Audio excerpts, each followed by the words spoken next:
From Keene in the Shire, the Liberty Media capital of the world, this is Daryl W. Perry, host of FPP Radio News for Thursday, January 5th, 2017. Silver is trading at $16.62 per ounce. Gold is valued at $1,175 per ounce. Bitcoin is trading at 0.99 cents, and the average price of Bitcoin is $977.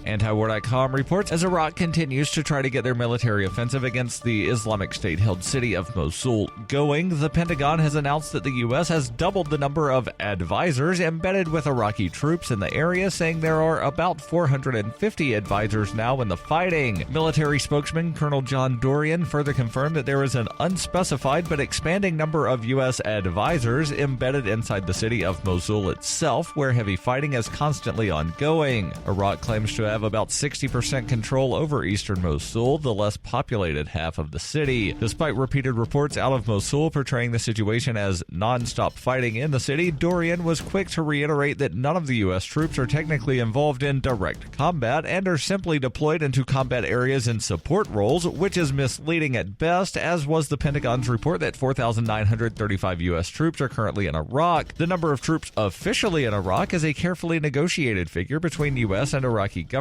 and officials have repeatedly admitted that the U.S. has made a habit of keeping large numbers of troops in Iraq off the books by labeling their deployment as temporary. Though there is no accurate figure on the total number of U.S. troops in Iraq, most estimates put it around 6,000. For nearly 40 years, Roberts & Roberts Brokerage has been a trusted source for buying and selling precious metals like gold and silver. They also take Bitcoin for precious metal purchases and have permanently removed the minimum purchase amount for all orders paid in the digital currency. Call Roberts & Roberts today for knowledgeable advice on buying and selling precious metals and a forward-thinking approach to new technologies. 800-874-9760 or visit online at rrbi.co.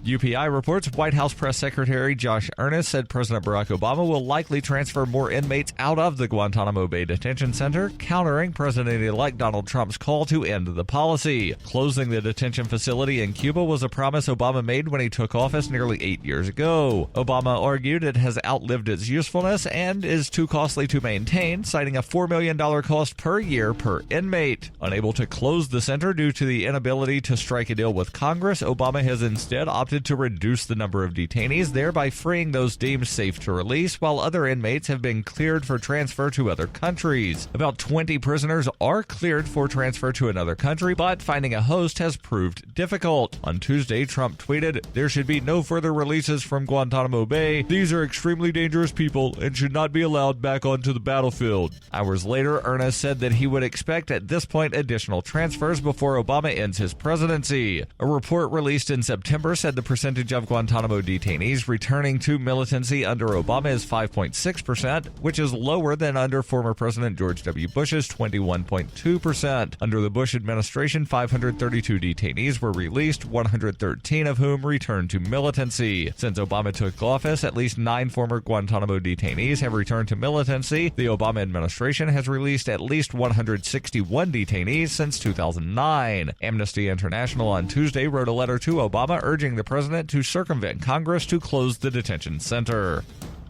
In 2115 New England, there are no borders, no states, and no regulations, yet never has a more peaceful and prosperous place existed. But Mr. Drake's security company has seen better days. Faced with the prospect of waning power, Mr. Drake intends to replace the anarchy of New England with a government. But at what cost? Will anybody care? And can anyone stop him? Anarchy in New England by Joe Jarvis is available from Amazon.com and all major bookstores. Reuters reports a New York City train derailed at a downtown Brooklyn terminal during Wednesday morning's rush hour, injuring more than 100 commuters in the metropolitan area's second major rail accident since late September. Deputy Assistant Chief Dan Donahue said at a briefing at the crash site that while none of the injuries were life-threatening, at least 11 people were sent to the hospital. The train, traveling at a fairly low speed, failed to stop on time and derailed after striking a bumping block. An NTSB investigator told reporters that about 430 passengers and 3 crew members were on board the train at the time of the collision, and about 104 people were injured. This has been FPP Radio News. Online at fppradio.com.